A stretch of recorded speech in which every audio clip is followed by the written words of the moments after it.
আনন্দঘন এক পারিবারিক ভ্রমণ যে মুহূর্তে রহেমে বিষাদত রূপ লবু ইয়েন নোয়াসিল হনিকের কল্পনাত ওমানৰ সালালা শহরত ফারা সমুদ্রর মিতালি সাইতুজাই ফিরিবের ফতত ব্যাক হারি লইলু উগ্গমাত্র উঠ শুক্রবার রাতে ৮টায় সালালার তাম্বেত এলাকাত ঘটে এই মর্মান্তিক সড়ক দুর্ঘটনা যেন্ডে প্রাণ হারাইয়া একই পরিবারের ৪ সদস্য আর হাসপাতালের লড়ের আরও ২ জন।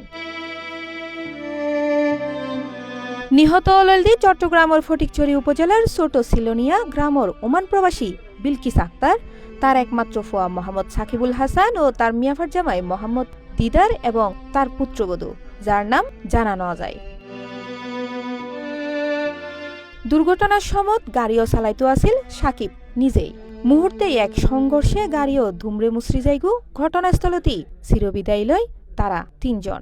জানা যায় কয়েকদিন আগেই মাসকাডতন সালা লাগেইল হজরত আয়ুব আলাহ ইসলামর মাজার জিয়ারত গইতে ফিরিবের ফতত উগ্গ উটুর ফোয়ারে ধাক্কা লাগি গাড়িও উল্টি ধুমরে মুসরি যাইগু।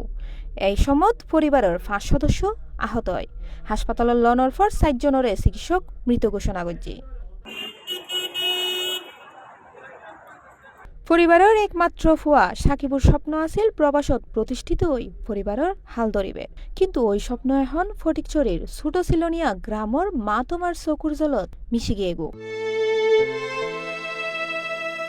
তবে হৈরাহির ওমানর সড়কত বাংলাদেশি অলর এই মৃত্যুর মিছিল যেন নথামেরি। চলতি বছরের শুরুতেই ৩ জানুয়ারি মাসকাটর গোবরাত ৪ জন এবং গত ১ জানুয়ারি আজাইবা এলাকাত আরও ৪ প্রবাসী প্রাণ হারায়। এনকি গত বছরের অক্টোবরত দুকুম সিদ্রা এলাকাত সড়ক দুর্ঘটনায় প্রাণ হারাইল সন্দীপুর ৮ মৎস্যজীবী। একর পর এক এন দুর্ঘটনায় শোকাচ্ছন্ন পুরো প্রবাসী সমাজ।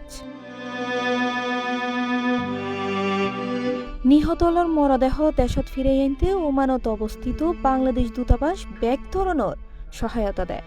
ফটিকছড়ির নির্ভীত পল্লীত এখন শুধু অপেক্ষার প্রহর, প্রিয়জনরে শেষবার দেহিবেল্লাই।